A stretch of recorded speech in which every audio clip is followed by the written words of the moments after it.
Hey there, Josh here again at Bella Cabinets. Today's tutorial, what we're going to discuss is filler strips. Now when you get done installing all of your cabinets, you may have a gap just like this at the end wall. What we need to do is cut and install the filler strip to get the nice finished look on that. Today's cabinet is just a broke down cabinet, no doors on for this example. But your final product will have doors and drawers on it, and you want to make sure that your filler strips are out flush with the doors and drawers, not the face of the cabinet. Today we're going to show how to measure that out, cut it, and install it.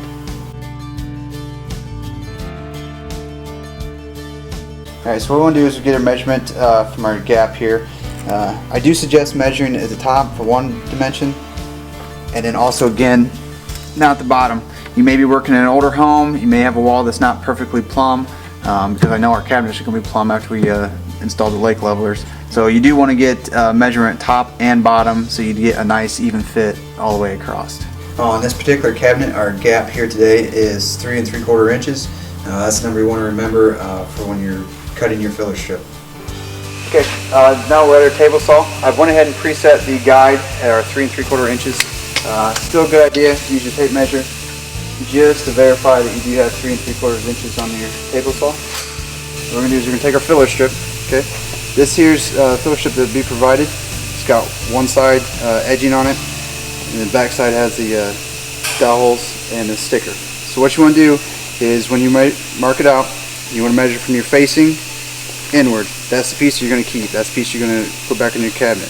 You'll be cutting off the side with the dowels on it. You also want to make sure you put the whole side down. That way if it does any chipping, it'll chip out on the bottom side and not on your nice top finish side. So when you put it in the table saw, facing goes towards the guide, holes go down, and you run it through your table saw just like that.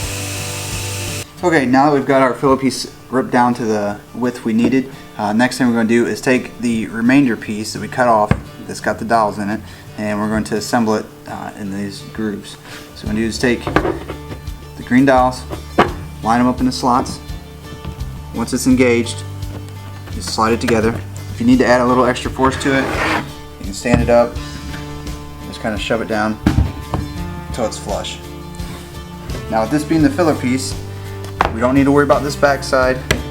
We don't need to worry about this piece of filler strip or this. Okay, the only piece that's important is our facing here. This is what you want to make sure that you do not scuff or scratch during the assembly. And now that we've got it together, now we're ready to screw it to the cabinet. Now that we've got our facing piece assembled, we want to take our outside, which was our 3 3/4 measurement on this one. What you're going to do is it's going to be placed on the edge of the cabinet.